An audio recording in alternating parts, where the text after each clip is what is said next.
Iran যুদ্ধের শুরুতে Trump বলেছিলেন, সপ্তাহ চারেকের মধ্যেই থেমে যাবে সংঘাত, শান্ত হয়ে যাবে মধ্যপ্রাচ্য। কিন্তু হরমুজ প্রণালী অবরোধের পর তার নাগালের বাইরে চলে গেছে এই যুদ্ধ।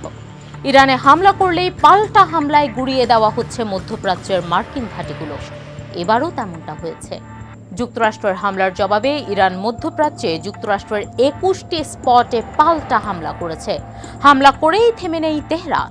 ডোনাল্ড ট্রাম্পকে কড়া বাক্যবাণে জর্জরিত করেছেন দেশটির নেতারা।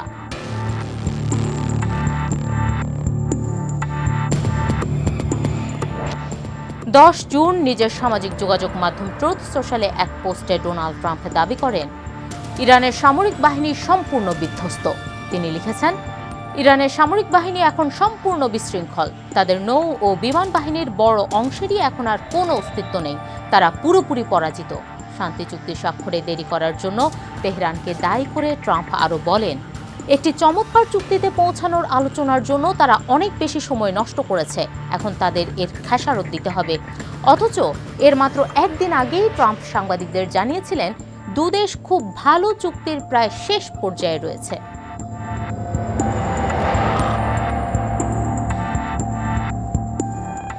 ট্রাম্পের এই মন্তব্যের তীব্র প্রতিক্রিয়া জানিয়েছে তেহরান। ইরানের পররাষ্ট্রমন্ত্রী আব্বাস আরাকচি স্পষ্ট ভাষায় সতর্ক করে বলেছেন, ইরান কোনো হামলা বা হুমকির জবাব না দিয়ে বিরত থাকবে না। ওয়াশিংটনই এই যুদ্ধে পরাজয়ের মুখে রয়েছে।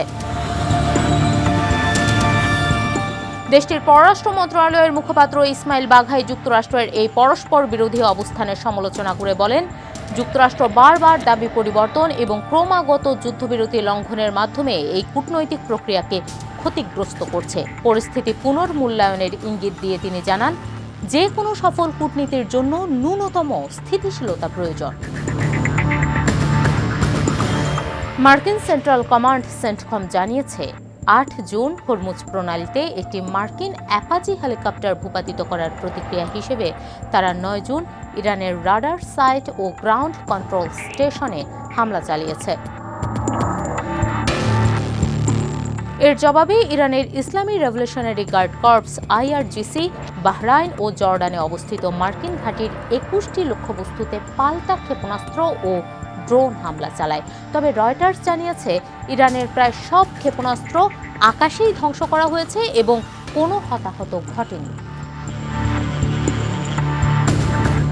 সাময়িক যুদ্ধবিরতি এবং চলমান শান্তি আলোচনার মধ্যেই দুদেশের এই নতুন উত্তেজনা সমাধানের পথকে আরও অস্পষ্টতার দিকে নিয়ে যাচ্ছে।